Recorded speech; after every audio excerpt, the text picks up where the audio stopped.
એક સુંદર ગામ હતું જે પહાડો અને લીલાછમ ખેતરોની વચ્ચે આવેલું હતું. આ ગામમાં એક વૃદ્ધ કુંભાર રહેતો હતો જેનું નામ નારાયણ હતું. નારાયણ પોતાની કળામાં નિપુણ હતો. તેના હાથમાંથી બનતા માટીના વાસણો ખૂબ જ સુંદર અને મજબૂત હતા. પણ નારાયણ હંમેશા ઉદાસ રહેતો. તેને લાગતું કે તેનું જીવન ફક્ત માટીમાંથી વાસણો બનાવવામાં જ પૂરું થઈ જશે અને તેને કોઈ મોટું કામ કરવાનો મોકો મળશે નહીં. એક દિવસ ગામમાં એક સાધુ આવ્યા. સાધુએ ગામના લોકોને જીવનનું મહત્વ સમજાવ્યું. સાધુની વાતો સાંભળીને નારાયણને લાગ્યું કે તેને પણ કંઈક મોટું કરવું જોઈએ.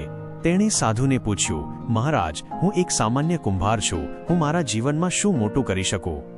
સાધુએ હસીને જવાબ આપ્યો, નારાયણ, તું અત્યારે જે કામ કરી રહ્યો છે તે જ સૌથી મોટું કામ છે. તું ફક્ત માટીમાંથી વાસણો નથી બનાવતો, પણ તું જીવનને આકાર આપે છે. દરેક વાસણનું એક અલગ મહત્વ છે. કોઈ વાસણ પાણીનો સંગ્રહ કરે છે, કોઈ વાસણ ખાવાનું બનાવે છે અને કોઈ વાસણ સુંદરતા વધારે છે. તારા હાથમાં જે કળા છે તે જ તારી સૌથી મોટી સંપત્તિ છે. સાધુની વાત સાંભળીને નારાયણને પોતાની ભૂલ સમજાઈ. તેને લાગ્યું કે તે પોતાના કામનું મહત્વ જ સમજતો નહોતો. તેણે પોતાના જીવનને એક નવી દ્રષ્ટિથી જોવાનું શરૂ કર્યું. બીજા દિવસે નારાયણે પોતાના કામમાં એક નવો ઉત્સાહ અને આનંદ લાવ્યો. તેણે દરેક વાસણને વધુ પ્રેમ અને કાળજીથી બનાવવાનું શરૂ કર્યું. તેણે દરેક વાસણ પર સુંદર ચિત્રો દોર્યા અને તેને અલગ અલગ રંગોથી સજાવ્યા. તેના વાસણો હવે ફક્ત ઉપયોગી જ નહોતા, પણ કળાના ઉત્કૃષ્ટ નમૂના પણ હતા. આસપાસના ગામોમાં પણ નારાયણની કળાની ખ્યાતિ ફેલાઈ ગઈ. દૂર દૂરથી લોકો તેના વાસણો ખરીદવા આવવા લાગ્યા.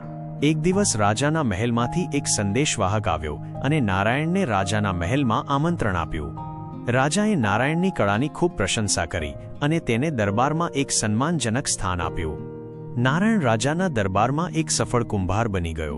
તેને લાગ્યું કે તેના જીવનમાં જે ખુશી અને સંતોષની કમી હતી તે હવે પૂરી થઈ ગઈ છે. પણ એક દિવસ એક તોફાન આવ્યું અને તેના ગામમાં બધું જ નષ્ટ થઈ ગયું. નારાયણનું ઘર, તેની વર્કશોપ અને તેના બનાવેલા વાસણો બધું જ તૂટી ગયું. નારાયણ ફરીથી ઉદાસ થઈ ગયો. તેને લાગ્યું કે તેના જીવનમાં બધું જ ખતમ થઈ ગયું છે. પણ તેને સાધુની વાત યાદ આવી.